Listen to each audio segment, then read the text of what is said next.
And I know a lot of people don't like the price of it. What's really cool though is you can rear load while having a fully loaded barrel up here. Hello everyone, Brickosaurus227, and today I'm going to be talking about a blaster that is frankly just underrated. It is one of the most cool and gimmicky blasters that's just designed to be fun, and despite a lot of other gimmicky blasters releasing recently, this one actually works, and works very well. That's right, I'm talking about the Elite 2.0 Flip Series Flip 32. An absolutely amazing and fun blaster that I think deserves a lot more love. Let's get started.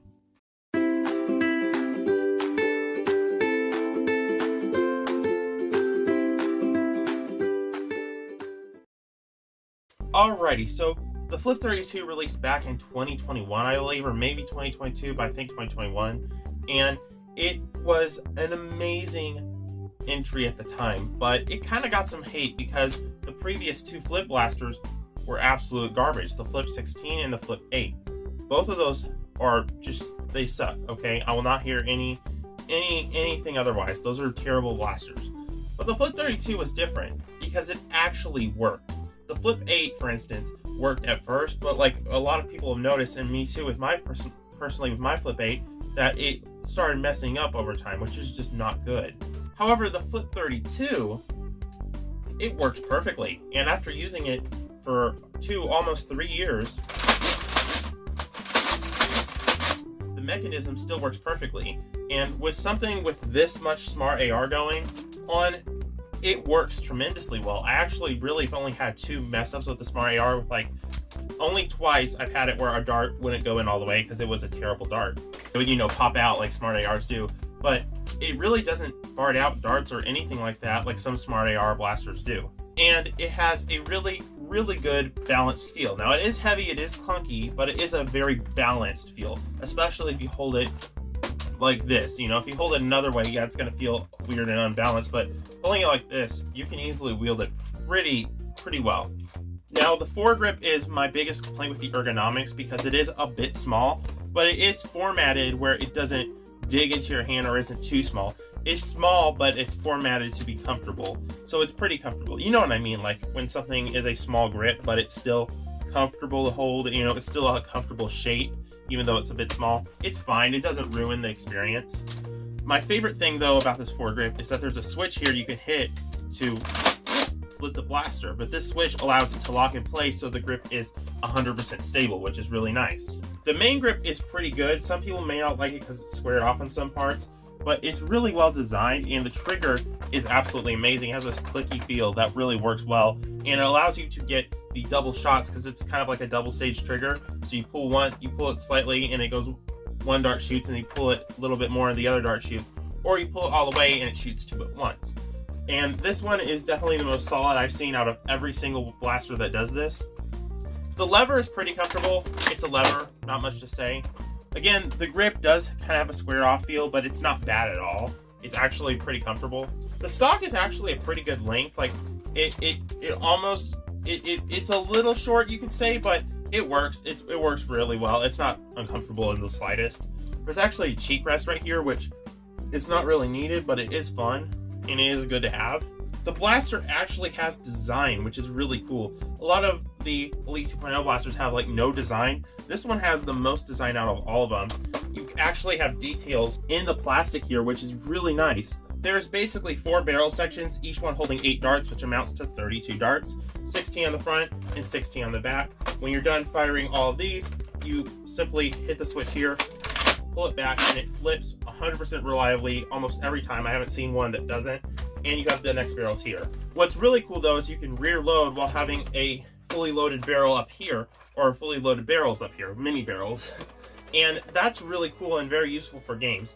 This is definitely more of a basement war level blaster or indoor level, close quarters blaster, because it is a limited range. However, the top barrels get about 72 FPS, while the bottom ones get around 68 to 67 to even down to 65, which is actually not too bad of a drop considering how many barrels are just here.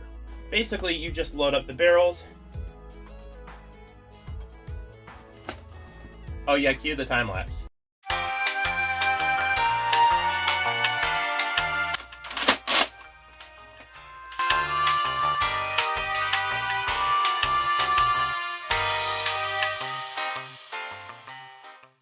once all 32 rounds are loaded up, you simply prime the lever. Now it is kind of awkward, but it's really easy to get used to. When I first used it, I was like, oh, this sucks. But after using it, it's actually really good and usable. And like I said, the trigger is very nice and clicky, and you can easily shoot two at once if you want to. Or go full blast. Heck yeah.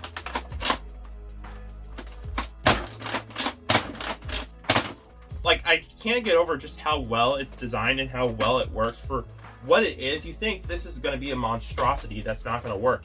It works wonderfully. And I know a lot of people don't like the price of it. $70 is a bit.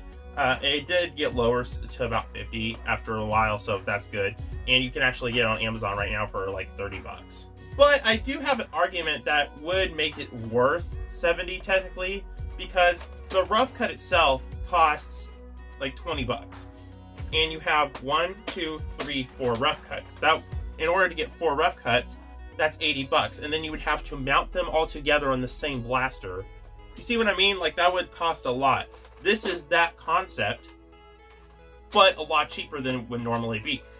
So the $70 kind of makes sense. But now that you can get for $30, it's definitely worth it. However, make sure you have space and you make sure it's something you want, because it is a big blaster. Anyway, guys, thank you so much for watching. Let's end out this video with the firing demo. See y'all in the next one.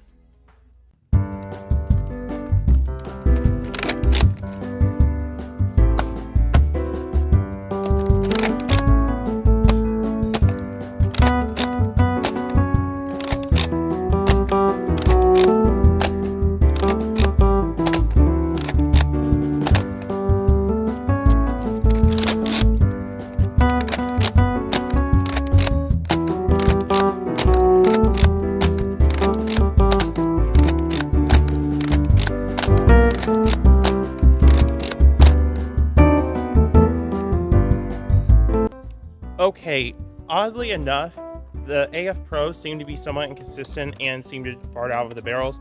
Let's make sure that's not a smart AR issue. We're going to try some Insanity darts, much better darts.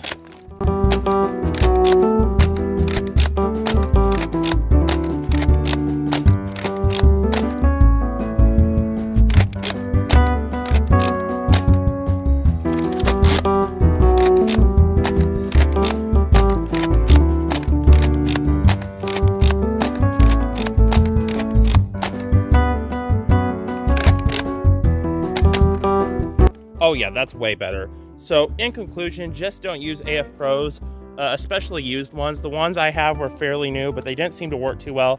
They were slightly used, so that could have played a factor. These extra Insanity darts have been heavily used and not even a single issue. So definitely stick with Insanity darts, or at least brand new AF Pros. But AF Pros aren't that good anymore. They're outdated and they do have issues, so that kind of makes sense. All right, we have the lowest grouping of darts around the lowest barrel at 35 feet. We kind of have the medium grouping from like the middle parts of the barrels at 47 feet, and the highest grouping at 55 feet. Overall, really good, especially for a smart AR shotgun. My junk drawer, my junk drawer. So many things, I don't know what they're for, but I won't let it go, no, I will add more useless little things to my junk drawer.